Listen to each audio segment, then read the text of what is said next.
Bonjour! Tonight we are going to be making our French onion chicken. So this time of year, French onion soup is one of my staples and favorite comfort foods. So I decided to make, and for my father, since he loves it as well, try my hand at a French onion chicken. And it has now become both of our favorite dishes. So we're going to start with I like a red onion. It tends to be a little sweeter. Sometimes I will do half sweet white and half red onion. But tonight I've just started with one red onion sliced already. We're gonna heat up our pan over here to a nice kind of medium-high heat. I'm gonna add about 4 to 5 tablespoons of olive oil, just enough to coat the bottom of the pan. And of course, I have to evenly distribute throughout. Give it a nice little tilt. So while that's coming to temperature, one of the things I wanted to do with you tonight was show you how to caramelize onions. This is a key part of making this dish. It's time and it's patience, and that's what's going to really give it that flavor. And this is also for when you're doing French onion soup. A lot of my recipes I call for caramelized onions. It enhances that flavor and just brings another profile to whatever dish you're eating. So while this is warming up, it's very important to get it to temperature. Usually you want to get it to somewhere where you would add a drop of water and psh, it splashes. That's when you know where you're at the right temperature. So while we are doing that, I'm just going to kind of go over some of the ingredients with you. We have our red onions. We have some garlic that I've already kind of shelled and diced that we'll be adding as well later. I have together here chicken breast. I like a nice free range Mary's. Whatever you have will do. This has been seasoned, I've pre-done with salt, pepper, oregano, and a little thyme.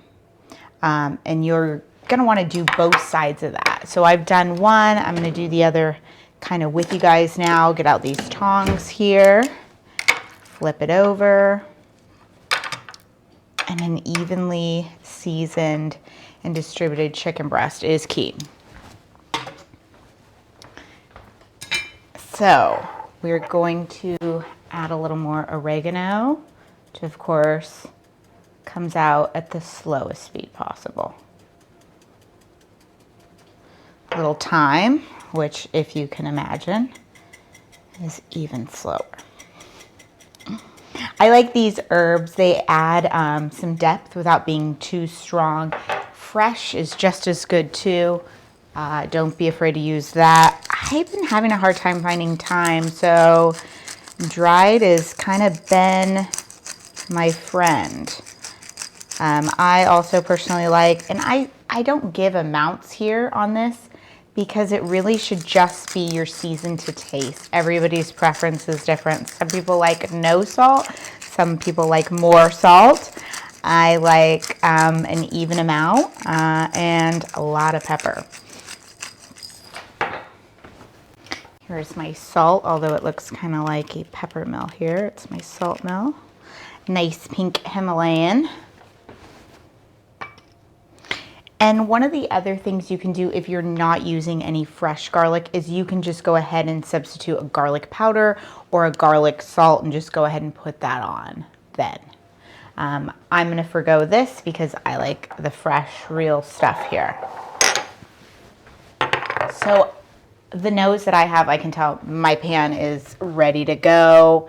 And once we add these onions, you're going to hear that nice, crisp, crackly pop. Go ahead, slide these in. Oh, we missed one. Just throw that right in. You can hear that. Let me get that mic in there. Go ahead and toss those around. Now, one of the keys to caramelizing onions, hope this doesn't get too loud. I'm gonna have to get this little fan going here to suck that up, is really just kind of setting it and leaving it alone. A lot of the times when you are sauteing onions, you want to continue to cook and kind of move those around, and that's just getting them soft. We really want that flavor to kind of come out. So we leave them here, we let it work, do its flavor. I have this kind of on a high heat, so I'm going to go back to like a medium high, I originally said. And let that kind of do its thing. A few minutes. Because we really want to get that brown bits and just kind of working that down.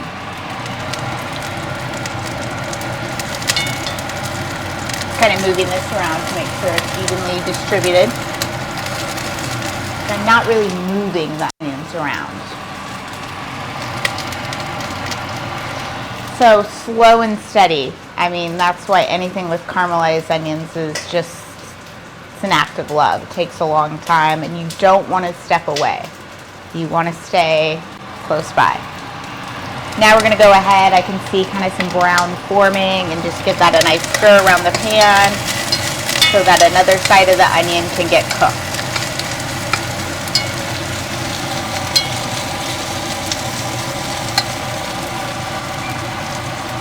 Once again, once we've kind of moved that around, we're going to leave that for a bit. And you're just going to do this process about 4 or 5 different times until you've kind of done all the onions. Towards the end, I like to add in just a touch of liquid, maybe less than a 1/4 cup, just to kind of cook that down a bit and get them a little softer. I don't have to worry about doing that as much with this recipe either, because they're going to be going back into the oven. So that'll take some of that, cook it down a little bit more. Here I have some of our caramel onions that I've done already before. They're softer, they're perfect. That beautiful brown color, cooked down without burning, is exactly what we're after.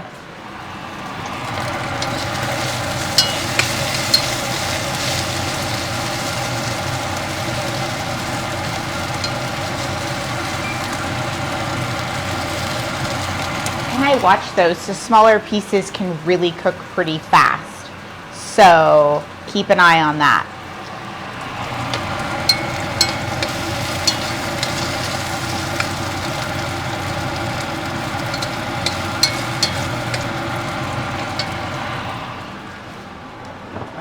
So now I'm going to go ahead and take those onions. I'm not going to make you wait through the whole process since we have these done already. But let's pretend they're done. You're going to take those and you're going to move them into a plate, a bowl, anything. Just set them to the side. So we're going to go ahead, put this pan right back on the heat, get it nice and hot, because we're going to go ahead and sear off our chicken breasts.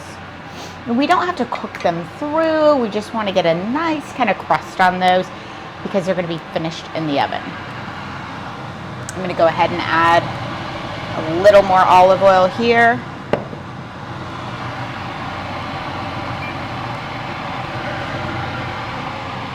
Evenly distribute.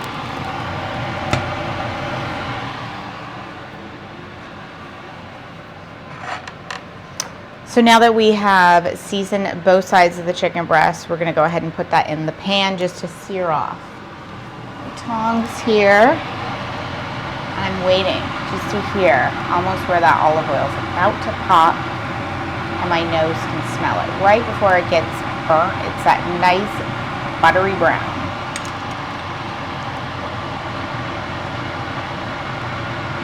I'm going to go ahead now. We're up to temperature. Add these one side at a time, searing away.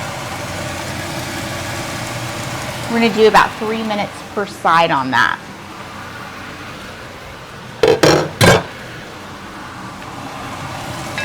So while that's searing, I'm going to go ahead and tell you what I've gotten here. I have a little bit of, it's a concentrated beef stock, if you will.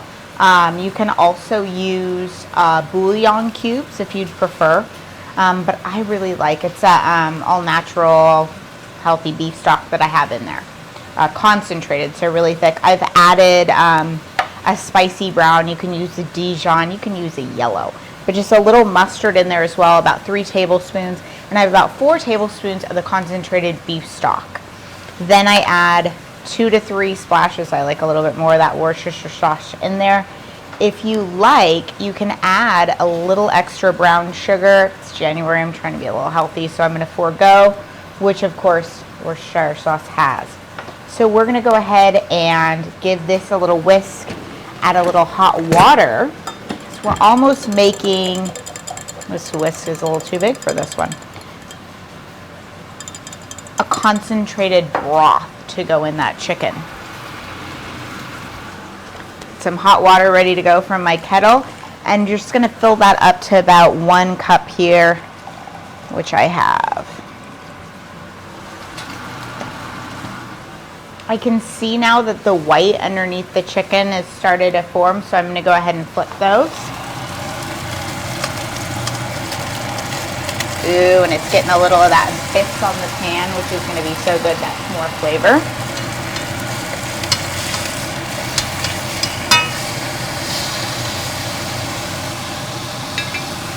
Beautiful brown. Okay, so we're just gonna give this a nice stir here. Obviously picked horrible whisk. It's not getting to all the parts that I would like. Set that aside. This beef stock can be pretty salty, so I really only add salt to my chicken breast. I don't really find, see how much I'm missing here? Make sure you get every little bit. Then I need extra salt in here. And whether you're using a bouillon or a concentrated beef stock, just make sure it all gets, you know, down, which is why you know, comes together, everything, which is why you want some really nice hot water. So that's all kind of married together beautifully. I set that aside. My small and my very large whisk away. Check these chicken breasts again, looking very good.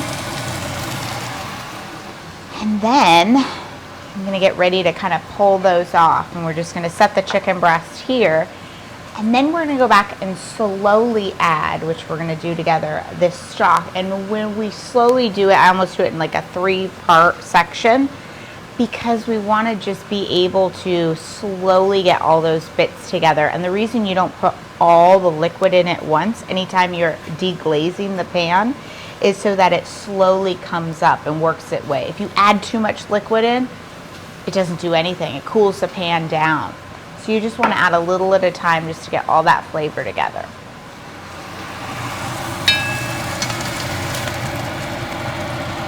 Oh my gosh, these are gorgeous. Look at that. Nice, beautiful brown. Little childlike piece here.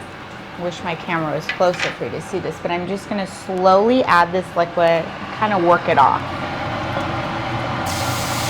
See, I'm gonna do my first part there. And I do on the first one, even less than 1, just a little bit.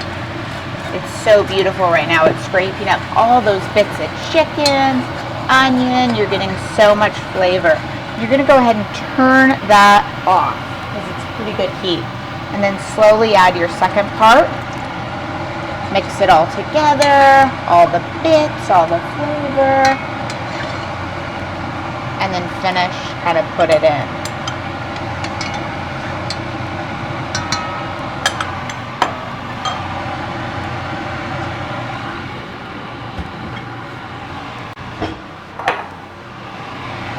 Bring my pan right over here. We're going to go ahead and add our chicken breast right back in on top of the liquid. I actually like to kind of coat it, so I flip it on one side just to get all that flavor in a few times. Marinate it. And put that in. I'm going to go ahead and add my garlic right in here. It's going to be in the oven for a little bit, so I just do it. Just these nice big hunks right in. If you wanted to, you could saute this back in before you kind of deglaze the pan. I don't need to because I don't need my garlic cooked down. I love it so much. Here's my onions. I'm going to take those. They're going to go kind of right on top of that chicken there. Oh, so good. And what makes this like the French onion, obviously, it's kind of like a keto French onion, no bread or anything, you know, crouton on top, is that you get that beef stock and flavor. I don't have tonight, I'm sorry, but I usually take one bay leaf, crack it in half, and put that in here. I just love that flavor as well. It's another part you add to a stock of French onion. So we're doing without, and so if you don't have it, it's fine. We've added our onions. Now we take a little bit of what makes it so rich and delicious, mozzarella cheese. So we're gonna put that just kind of right on top. I have probably about a little over a cup here, which is a really good amount. We're just gonna put about a half a cup all together. Just goes right on top. Well, maybe a little bit more. I like a lot of cheese.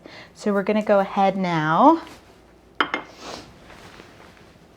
This could be a fail. I'm not sure if you'll see it or not, but it's amazing. And put that lid on. And we're gonna cook it at 375, which we've already warmed our oven up to, for about 20 minutes. And then the last 10 minutes, we're gonna take that lid off just so it gets a really nice bubbly brown. Anyways, I hope that you enjoy this dish as much as I and my father.